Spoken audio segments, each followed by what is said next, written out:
Sometimes we fly to remote locations to look for old cars. Sometimes we drive to locations. This episode, we're going to walk. So, walking around this town like I do, I used to run, but now I don't run so much anymore.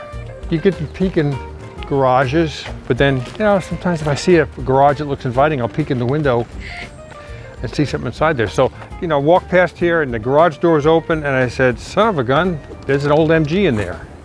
So this is Jeff and he lives here and he owns the MGA that I saw as I walked by. So how long has the MGA been parked?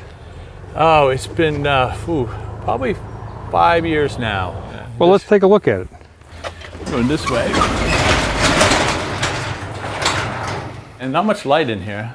But yeah, it's tucked over in the corner, as tight as it can be, so that we can use the rest of the garage. Yeah. So what year is that one? It's a 59. I've had it since 1975. Bought it for $400. And where'd you buy it? In Bar Harbor. Bar Harbor, Maine. But when I went to my dad and said wanted to buy this car, he laughed at me. He said, "No way." He thought that was a stupid thing, which for a 20-year-old to buy a 16-year-old sports car probably was stupid. But so I went to the bank thinking I'll get my first car loan, right? I go to the bank and said, "Like a car loan." "Oh, great, Jeff, sit down," and I tell them I want a car loan for $400. And to their credit, they didn't laugh, but they did point out that they didn't do car loans for that little amount of money. But they said, "But we'll give you a credit card." And to this day, I have my credit card. Member since 1975. That's how I know when I bought it. You bought it on a credit card. Isn't that cool? Wow. Yeah. And what kind of shape was it? Was it like this? Oh, no. It was brush painted navy blue. So streaks from the brush. Yeah. It has the Lucas electrical system that you just had to get used to pulling over occasionally and opening the hood and stomping out a fire. It was, but it ran, it got me through. And then that year, I actually transferred from the University of Maine to a little college out in Indiana. And so we drove it out to Indiana with... You drove it from Maine to Indiana? Yeah, with a friend of mine that was also transferring out there, and my dog. All my possessions on the back. Wow. Well, both of our possessions, actually. So. Wow. Yeah, but we made it out there. I was very fortunate when I got out there to get a roommate that we had a house where it was sort of a split level house that you could drive down below and it had a garage. And this roommate had been taking apart and putting together Volkswagen since he was a kid. And I'm not a motorhead. I didn't know anything really until I bought this car. I've learned a lot about mechanics owning this car. Yeah. That winter we took it apart completely. Stripped the the paint off completely. We replaced every moving part in the engine. Put it all back together again. Except should have replaced the crankshaft because as soon as I took it out in the spring, the crankshaft broke in half. Everything else was so tight. Wow. Yeah, compression. Yeah. Wow. So. Take it all apart again. Yeah, I had to I had to come back to Bar Harbor, Maine for summer. So I had to put it back in the garage for the summer and hitchhike back to Maine. Get back there in the following winter, we took the motor all apart again and replaced the crankshaft. And we did a good job, except one of the pistons, it's already bored out as much as it can. Mm-hmm. So the rings on one of the pistons, I don't think we got in quite right. And the only real effect of that, it has plenty of power, but it always smoked a little bit. But part of the reason it's been sitting this time is the smoking got worse to the point where going down the road's no problem, but every time I came to a stop sign, if somebody came up behind me, I felt a little bad for them. Yeah, I get it. So you're coming up on 50 years of ownership on this thing pretty soon. Wow. Yeah, you had to mention that. Yeah, you're right. So I can figure out how old you are. Okay. Yeah. Well, sir, listen, I know you run businesses and stuff, so thanks for joining us here. Well, thanks. Thanks for taking interest in my car. And yep. Sorry I didn't, I like clean it out like a little bit. So I'm going to continue walking because we have a Lotus to see. Oh, really? Yeah. Cool. You didn't know that. So what we're going to see now is a car that a guy owns. He's become a friend of mine. And this is actually the first old car that I found since moving to Boothbay Harbor. So there's 3 cars in here, and all 3 are worth mentioning, but one is especially worth mentioning. So this is my friend Bob and Jean's house, and they're not here, but they trust me to come here and share their cars with you. Interesting, is a Ferrari 308, and he is not the original owner, but he bought it when it was almost new, and this is like a daily driver for him, believe it or not. He does his own mechanic work on it. It's an original shape, original paint, and you just see him buzzing around town. and life is good to see a Ferrari on the road. This car is one, that I know really well. It's an MGTD, and I restored one of these and actually just recently sold it. I know them well. I know every nut and bolt on these cars. Bob bought this in 1961 for $225. Here we are in 2022. This car has been part of his life 61 years. I really have to hand it to him. This was the car that America fell in love with. MG sports cars. After World War II, there was MGTC, then the TD, the TF, ultimately the MGA, which we saw just a little while ago. And so this has been restored. It's got a 1250cc engine. I admire Bob that he bought this, I think, right out of college. But we're not here to see this car, the Ferrari, or this car, the MG. We're here to see this car. And this is an extremely rare, it's called a Lotus 11, lightweight aluminum body, lightweight aluminum interior, a tubular frame that's very lightweight, and it was built in England. The head of Lotus was Colin Chapman. His motto was add lightness. In a racing car, it should not be built to last more than one race. It should fall apart at the finish line. Otherwise, it was overbuilt, it was too heavy. Interesting philosophy. Powered by, and this is really interesting, a Coventry Climax motor. This is the little Godiva emblem that was all on all the Coventry Climax engines. Coventry Climax, interestingly, started off as a water pump engine in England. So a company made water pumps, and a bunch of young race drivers said, wait a minute, those motors out in the field there, they've got overhead cams, they're aluminum, that might be a good race car. So suddenly farmers were losing their engines. They'd wake up in the morning and the motor that would be powering their water pump was gone. There'd be a race that weekend in Goodwood or Silverstone or whatever. Anyway, these wound up becoming the engines to race. Coventry Climax then started to build racing engines in addition to water pump motors. But this one's particularly interesting because it has period racing history. It ran in the 1957 Mille Miglia, driven by Gregor Grant. Mille Miglia means 1,000 mile. And that's a race in Italy that ran 1,000 miles through towns on public roads with cows in the road and people cheering, but it had been run for years before and years after. Well, this one actually drove in that race. It was also driven in various races by Cliff Allison, Innes Ireland, both, in fact, Innes just passed away 2 months ago. Cliff Allison, Innes Ireland, and actually Colin Chapman, the guy that built Lotus cars, he actually raced this car in some circuit races in the UK back in the day. So Bob came across this because he was the art director at an ad agency, and they handled Lotus advertising in the United States. And Lotus was kind of folding up their tent, and they said, hey, Bob, you interested in that old Lotus in the back? And so he got this thing for, not much money. I think he got it in 1979. Sadly, he wanted to enter it in the reenactment of the Mille Miglia in 2022. Every year they do a reenactment, but you must have a car that had competed in the event back in the day. Well, this did. Sadly, when COVID got in the way, Bob became 80. This year he would have been 81. They say anybody 80 or over can't compete in that race. So he sadly lost his opportunity to race this in the Mille Miglia. He was going to do it with his daughter. I'm going to flip this up just so you can see how sleek this car is, but it looks like a wind-cheating envelope. It's right-hand drive, driver's head. There's a fairing right here. To me, it's one of the most beautiful race cars ever built. How I found this car.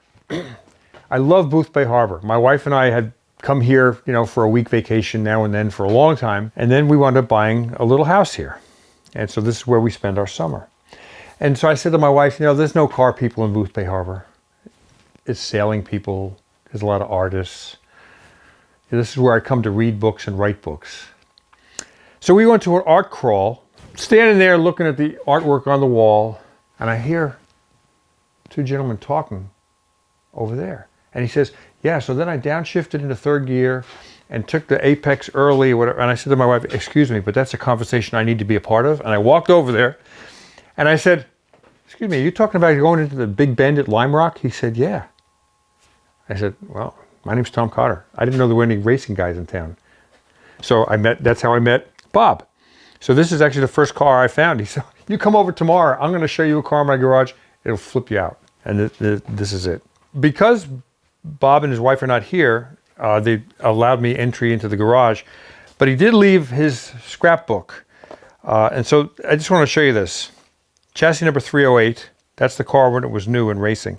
This car was built for the grueling 1,000-mile world champion Italian road race known as the Mille Miglia. So these are pictures, and it's so rare to have pictures like this. These pictures are from 1957, so 65 years ago, 66 years ago, this car was going through tech inspection for the Mille Miglia. So here it is, Gregor Grant going through tech inspection in Italy. So there's a map here showing the 1,000-mile race through public roads.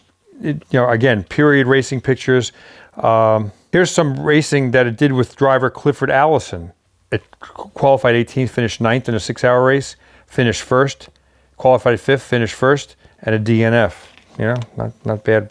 But here's Colin Chapman. There's the car.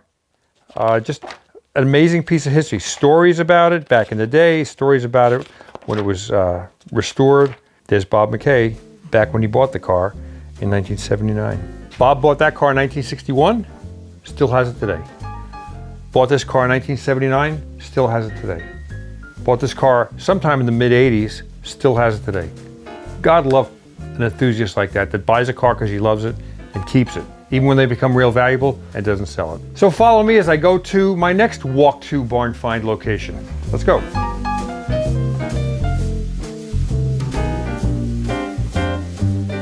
Walking around town looking for old cars, exhausting. Especially when you got hills involved. But there's a car here that I think you guys are going to want to see. Hey, Chris. Hey, good morning. Oh, I don't want to interrupt your gardening here. That's okay. Morning, beautiful day. It's a beautiful day, yep. This is Chris, and he lives in this house, and he can actually see my house from his house. But I came by here once, and there was a Stingray parked right up in front there. And then it disappeared. And then last year I came by and the door was open and there it was. Yeah, I've had it a long time. All right, well, I would love to see it. Okay. And these guys want to see it too. So yeah, it's still here. I bet not a lot of people know you have this thing, huh? Yeah, it's been a while since I've had it out and about. Yeah. When was the last time you drove it? A couple of years ago. And so what year is it? It's a 65. It's got a manual gearbox. Yep, 4-speed, 327. Yeah. And how long have you had it? I've had it since 1990. 32 years. Yep. So what inspired you to buy a Corvette? My friend's got a nice 71 Camaro with a big block in it. And I wanted to have something that would compete with him, right? Yeah. And there's not much that can. So I said, well, I'm going to look at Corvettes. And I was looking for a 68 to 72. Yep. This is before the internet and all that. I got one of the Corvette magazines or whatever, and got a flyer from Pro Team. Corvette. Pro Team, I remember Pro Team, yeah. Yeah, they're still They're around. in Ohio, Napoleon, Ohio. Napoleon, Ohio. Yeah. So they had a listing of all kinds. This is like a Corvette supermarket, right? And I said, Yeah. oh, this is great. I can go to one place and not have to go all over, right? The funny thing is So you flew out there with a one-way ticket, not having purchased the car yet. That's right. Wow. They had a flyer, and there was like multiple cars that I was interested in. And I called them up. I said, do you have this car? They said, yeah, everything we have on the thing is in stock. Do you have this car? So I quit. The guy was getting agitated about me asking if he had it in stock, so I quit asking, right? Yeah, So we get out there, and the one that I really was interested in Was out of stock. was in transit. Jeez. So we get looking at all these cars, and there was one. It was a 68 T-top 427, not matching numbers. So I was crawling all under it, and I saw a piece of chain around the motor mount. And I said, well, that looks hokey or whatever. And I said, all right, on to the next one, right? Yeah. The day is getting old, and it's like, it's time to either buy a ticket or buy a car, right? Whoa. And so then I was looking at like a 62, but it was a mismatch. And the guy says, why are you looking at that car? I said, well, I'm starting to open my mind, right? Yeah. He said, well, if you're interested in a different year, you should look at this one. This one. Yeah. Got it. And you bought it and you... Bought it, and off we drove home. And it drove home fine? Yep. So is this the numbers matching? Yep. It is, really? Yeah. So my ignorance of the back to the 427. So a guy was helping me out with mechanical work on this, and I told him the whole story. He says, "Oh, that was a factory recall in '68 because the 427s were breaking motor mounts, So they chained it. and so they would put a chain on there." And I'm like, "Well, sometimes ignorance pays off because this is, you know, I didn't think I could afford this car or whatever." So your friend with the Camaro, was he impressed with your one-upmanship or no? Well, I think that car is actually rarer than this. Yeah, When we yeah, were yeah. looking at this, I mean, they made a bunch of these, you know. Yeah, okay. And his car is into the, I don't know, couple of thousands production or something like that. Mm-hmm. When we, I mean, this goes. 427 Camaro, that's a rare one, yeah. Yeah. So 327, you know, who knows how many horsepower? Yeah. I mean, 340, 370. Yeah, it's probably 90. around 300. Yeah, okay. So kind of a lower performance, but a great car. Yep. So how many miles do you think you've driven in On this? 32 years? I don't know, probably less than 10,000 or 10,000. Yeah, okay. And it was a good driving car. Yeah. And it would still be a good driving car? I mean, Yeah. nothing's changed. You didn't park it because it broke something. No, So it's got the knockoff optional Yeah. fin wheels here. And I can't tell if they're, you know. No, I put those on Oh, you did? and like the next year I Okay. got it. So these are the repros. Yeah. Yeah, not that it matters to me. I don't care. But these were a style of wheel that, you know, there was a 5-bolt wheel you could bolt. They came with it, like a rally rim, but this was an optional knockoff rim. And I guess these are the reproductions of those. You know, we've seen cars around Boothbay, and they're mostly foreign cars. You know, mostly MGs, Triumphs, things like that. This is an unusual car, and I'm really happy I met you because, you know, too many of my people who watch this programs, oh, how come you always go after those foreign cars? I don't go after anything. I just open the door and whatever's there is Right. the story, you know.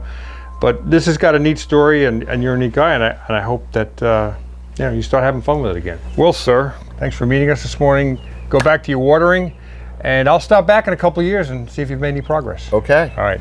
If I get it going, I'll swing by. Thank you, Chris. Or when I get it going. Happy hunting.